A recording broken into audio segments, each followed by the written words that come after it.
All right. Welcome to my talk. My name is David Noriega, and I'm an engineer from Adobe, here to talk about operating our 120 terabyte data set on MongoDB on Kubernetes. So just a little bit about myself. I started off as a self-taught Linux system administrator, supporting academia, running a high-performance compute cluster, storage, and a lab environment. I then went into IT help desk and then quickly became an Ansible expert deploying OpenStack and running a whole data center network. I then joined Adobe in 2021. My first project was this, running Mongo on Kubernetes. And lately, I've been also working on Java development to help out my team. So what our group does is handles classification data, which is a feature set of Adobe Analytics. Adobe Analytics takes in event data, and that's a set of key value pairs describing some type of user interaction from websites, apps, and anything a business may integrate Adobe Analytics into. So this is high volume data that we're constantly ingesting.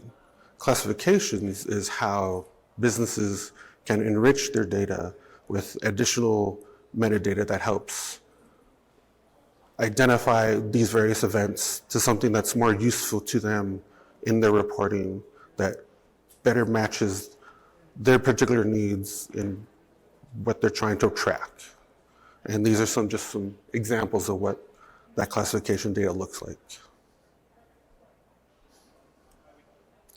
So the problem that we had as a team is our original classification system was built on a fleet of individual bare metal systems.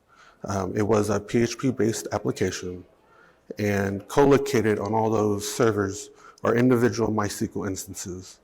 So customer data sets are partitioned to individual servers. Our largest environment was around 115 machines, about 2 terabytes data for each. So that was about as large as a single data set could get. This led to very high operational costs because we have to maintain that hardware. That hardware is owned by our team, so we, particularly myself, would take care of upgrades of the machine. If hardware went down, I'm on call for that. And also rebalancing data.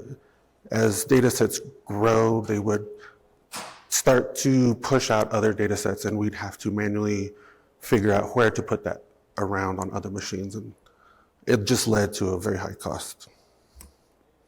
Our first attempt at replacing this system was moving to a containerized Java application using HBase as the backend data store.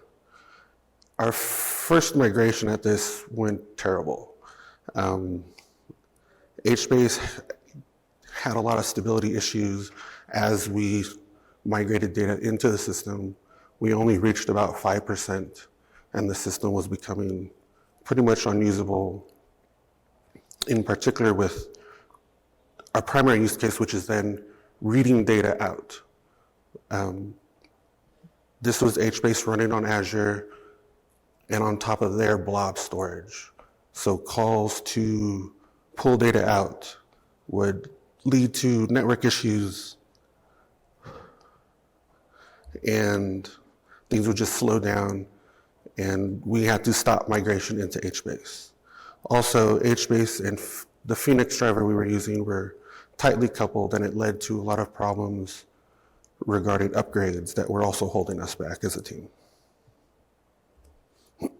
So our solution was to look at switching to MongoDB. Our team already had experience with Mongo, and using its document store approach better matched with our actual data set, because again, this is highly dependent on the business needs of our customers. They're all different, and they also change their classification data pretty often. So using a document store was just a better match. We also implemented a copy on write approach, which we'll talk about that soon. And we also use sharding to evenly distribute the data across our cluster. If you remember the issue with the individual servers, data sets being trapped on individual servers. Mongo also has a terrific Java driver that supports multiple versions of Mongo, compared to Apache being very tightly coupled to a single one. And we found that reading data out of Mongo is really fast, which was, again, our primary use case. So which flavor of Mongo? We could have deployed it ourselves on VMs, use Atlas, or deploy Mongo on Kubernetes. This little diagram was something our team came up with as we showed our proposal to up the chain. And this is how we kind of condensed how we looked at these different options. The things that were important to us was that the team would be able to manage it. We also wanted pretty fine-grained control over the replica set configuration and, again, reduce our data center costs. We went with running Mongo on Kubernetes over Atlas because it gave us that level of control we wanted over specific configuration. And using Percona's Mongo Kubernetes operator allowed me, a single engineer, to deploy 3 clusters around the world, our largest cluster being the 100 terabyte one. And what's great about doing it that way versus bare metal is we're able to very easily scale our cluster, both adding new replica sets as well as individually sizing replica sets.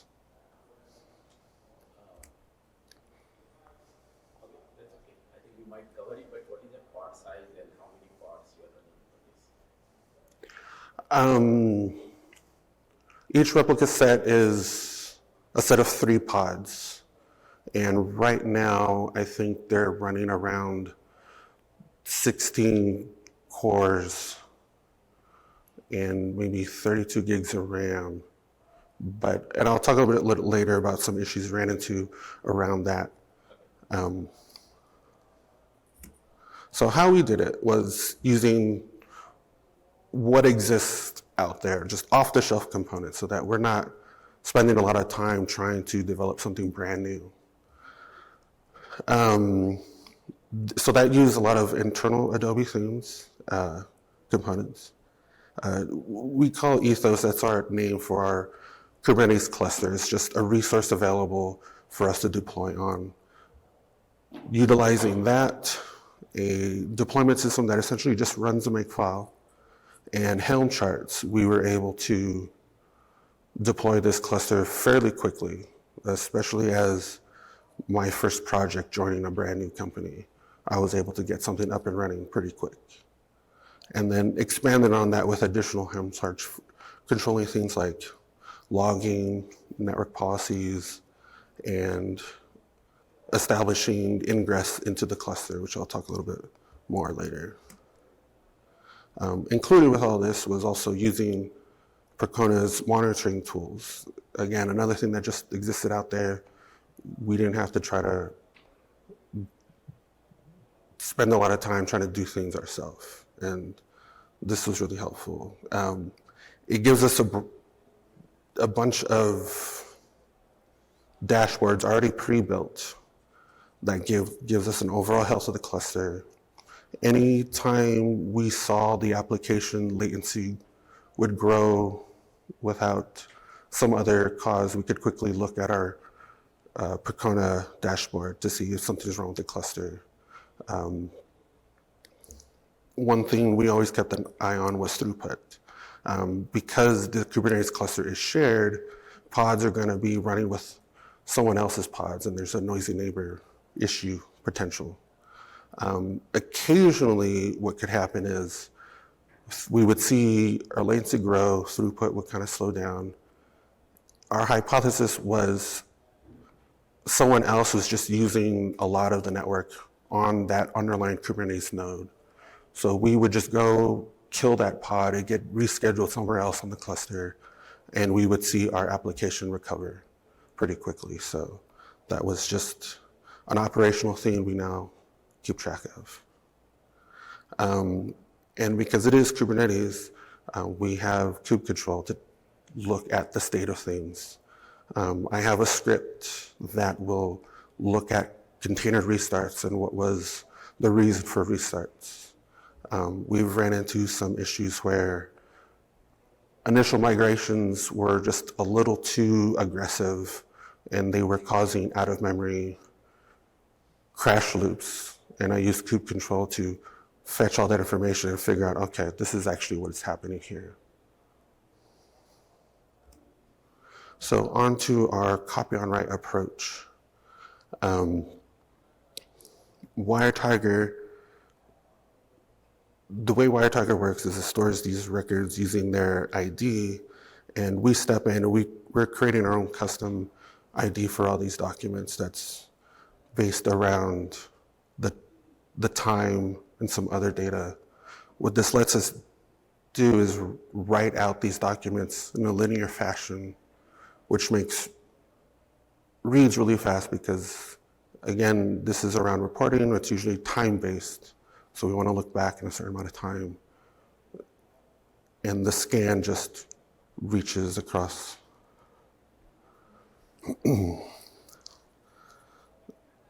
Sorry. Lost my train of thought there.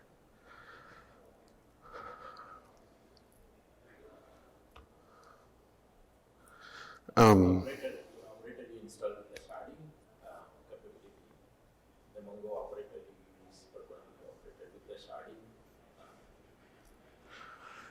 Yes, so with our generated ID, we use that with additional metadata on the records to generate a sharding key so that data sets are distributed across all the replica sets in the cluster. How many shards? Our largest one has 30. Yeah.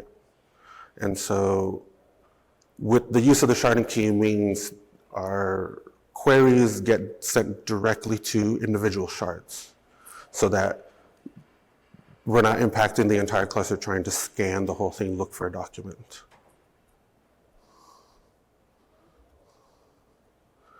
In our testing, we have found that using this copy on write method slows down writes, adding new records.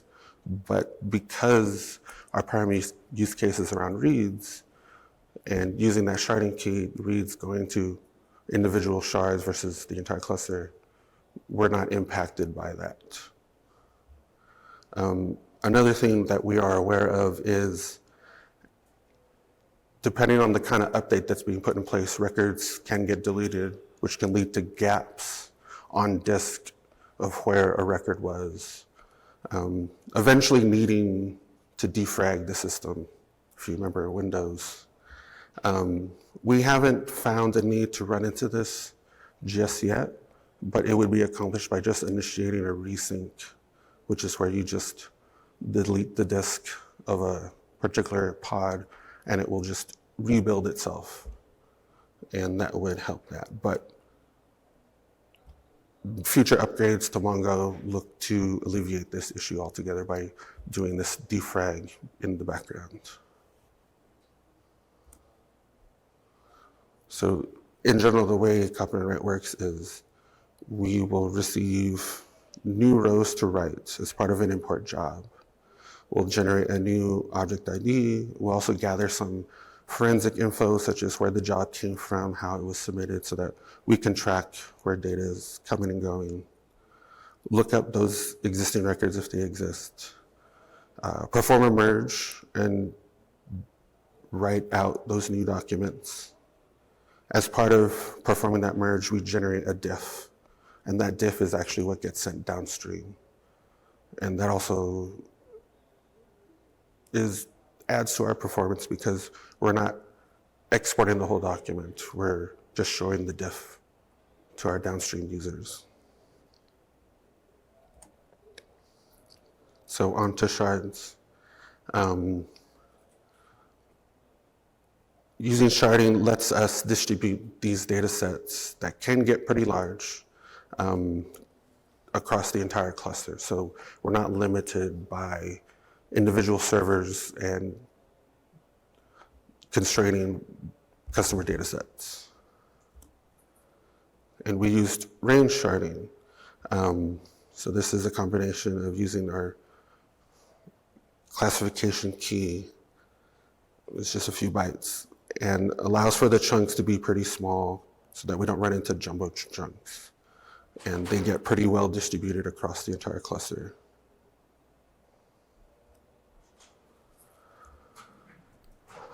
Some of the things we've done here was to keep attribute name shorts within the document. That does save on disk usage as well as in memory.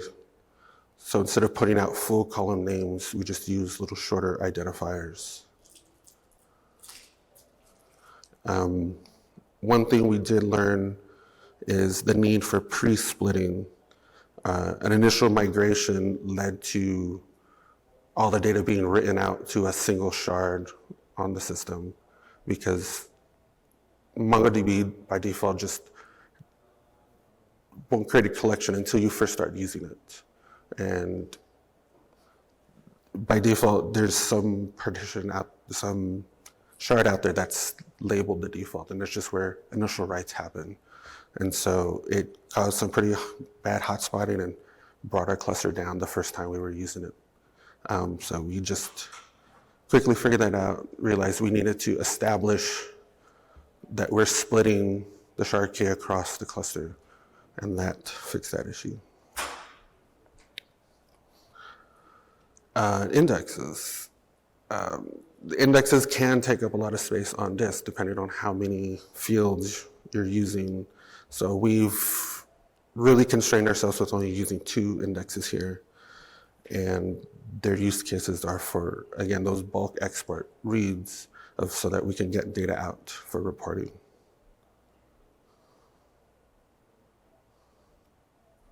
So some of the challenges we ran into, as I mentioned earlier, hotspotting. Part of that is MongoDB's chunk balancer will only move one chunk in and one chunk out from a replica set at a time.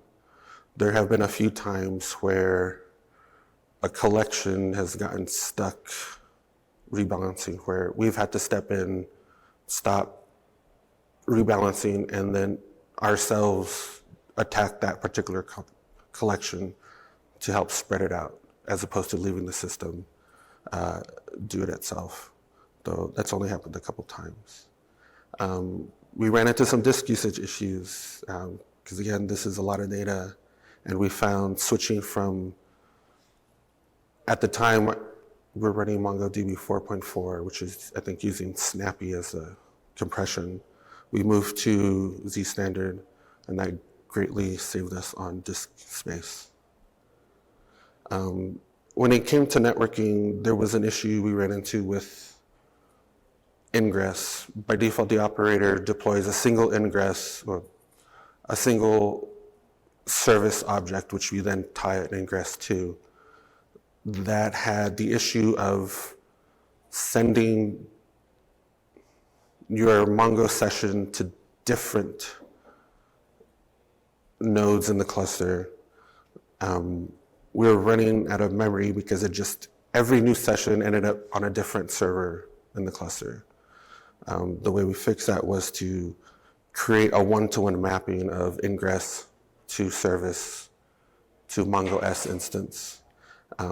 This is something that has been fixed in later versions of the Kubernetes operator, but since we haven't upgraded yet, I had to implement a script that just monitors the Mongo S instances and make sure there is a one-to-one mapping in place. And some improvements that we implemented. Our migrations are still ongoing. They have been progressing way faster than the migrations into HBase, But these are not typical workloads. Once all of our data is migrated off of the old system into Mongo, we will then be able to scale this cluster down. Another issue that migration puts on top of the system was occasionally we'll find a replica set becomes unhealthy. I have not seen the actual cause of what happens, but eventually one node just fails, gets into a crash loop, and isn't able to recover the data fast enough to replay what happens while it was down. So I've had to step in, kill that pod, and initiate a resync. What I've also found while that happens is the primary is busy both trying to feed that secondary that's trying to catch up and handle incoming data. It eventually runs into out-of-memory issues. And this is where, because it's Kubernetes, we can just step in and push CPU and memory limits up for that particular replica set. And that has allowed us to recover in those instances where that's happened. But again, in the future, we plan to scale that down and reduce our costs, because once migrations are done, we won't need all those resources. Backups. We use Percona backup. It's part of, we consider it part of a disaster recovery plan, not useful in a case where if a customer is like, hey, I need to restore some data. So the plan there would be to just stand up a whole new cluster and use the backup as a source. And this is monitored with a Kubernetes cron job that just asks that PBM agent, what's the current state of the last backup? Issues we've seen here is the agent is pretty fragile. Those migration workloads can tax the system enough where the backup agent slows down, its heartbeat doesn't respond, and the overall backup gets marked as failed. Digging into the logs, I found that that agent eventually just catches up. And so maybe a little feature request would be if the agent can just restart on a particular replica set and not mark the whole backup as failed. I'll have to dig into the Jira to see if that exists or not. Logging, I have found MongoDB is very verbose in what it logs. By default, it uses a self-signed certificate it generates internally when you first stand up the cluster. And this is used by the operator as it checks the state of all the pods. And so this leads to a flood of messages around SSL certificates, as well as all the actions the operator is taking. So what we've done here is just implement a lot of heavy log filtering and rate limiting so that we're not slamming our log ingestion service. So what's next is to upgrade everything. Like I mentioned before, we're running Mongo 4.4, and we know we're already up to 6.0. The operator, the backup agent, and monitoring all have new versions out there. The new monitoring system is more container aware. So those are features that we're really interested in. So upgrades are the next thing we'll be tackling. I mentioned before, scale down that cluster because we're using quite a bit of CPU and memory, and that is the next thing I want to test is, can we be more flexible in our CPU limits? Because in Kubernetes, you can have the absolute maximum you need, but a lower request where a minimum need. And Kubernetes will fluctuate on that pod between the two. Right now, we're running them one-to-one. But in the future, we may test, can we have different values and thus save on our Kubernetes usage costs?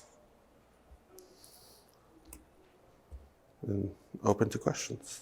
Have a flag that says whether or not lookups need to go to the old system or to the new system. So There was a cutover when it came to HBase to Mongo, but that was pretty, not instantaneous is the word I'm looking for, but we did stop and move that data over into Mongo and then started the application back up because there, at the scale of the data we had, it wasn't a whole lot we needed to move into Mongo. And so that downtime was pretty minimal. 130 terabyte of data. We never reached that total amount in HBase. We only got around 5% migrated. So at that time, most of it was still in the old MySQL-based system. But now, I think in this particular environment, we're close to 70%. In our other environments, we're much closer to being completed. So application has the ability to go to old cluster or new cluster based on it. Yes. Because this is a Java application and it knows how to route which data backend it's using. Was created in-house. Yeah. So in our environment, there are strict network controls we have to implement. And so I used Helm to just define those.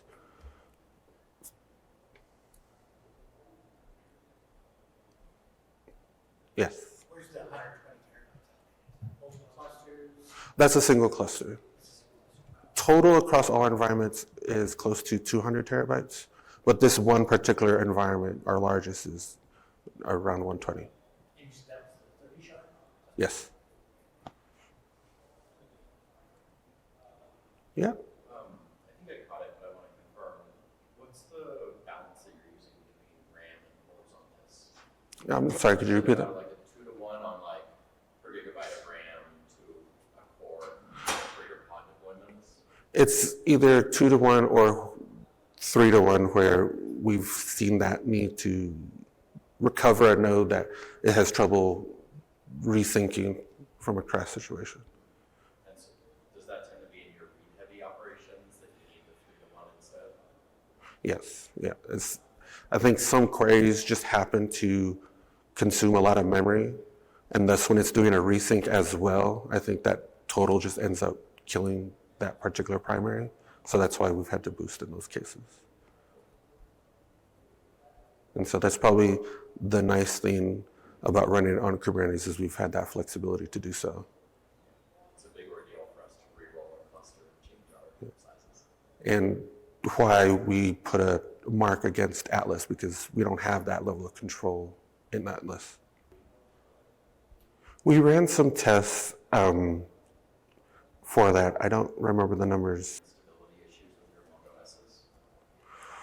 MongoDBs? We ran into that in the beginning where the number of cursors just started growing exponentially at one point. I think that was partly we were experimenting with transactions, which we found didn't work in our use case. And the other thing was around the default deployment was a single ingress to that Kubernetes service object, which round robin to the MongoDB instances. And so that led to those cursor sessions being left behind.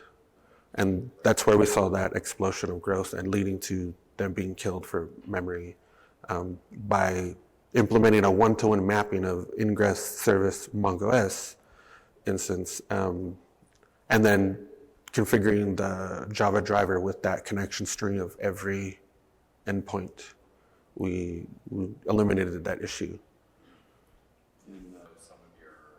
Our manager did some testing around that while we were still standing our environment up. And that's where he figured out that savings was by just using the short names. Okay. So the operator is basically handling that bootstrap procedure when you bring in new replica sets. If you're running on bare metal, you're going to that server, you're giving it certificates. I think there's also that special key that says you're now part of the cluster and entering those names into the config replica set to say these are now nodes in the cluster. That's all handled by the operator.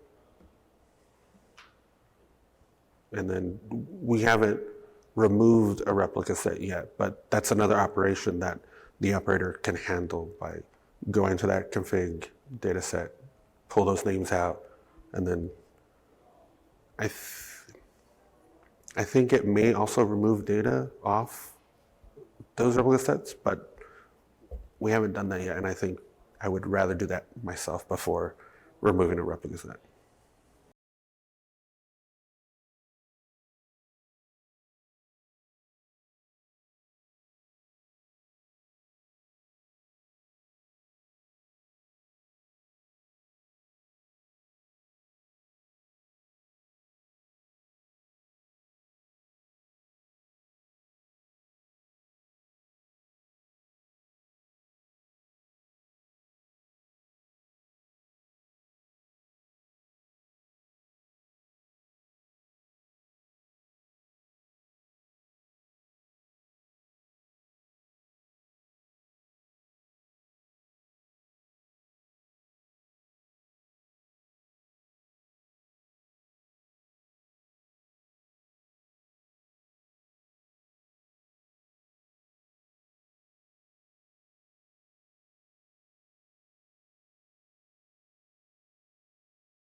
Okay.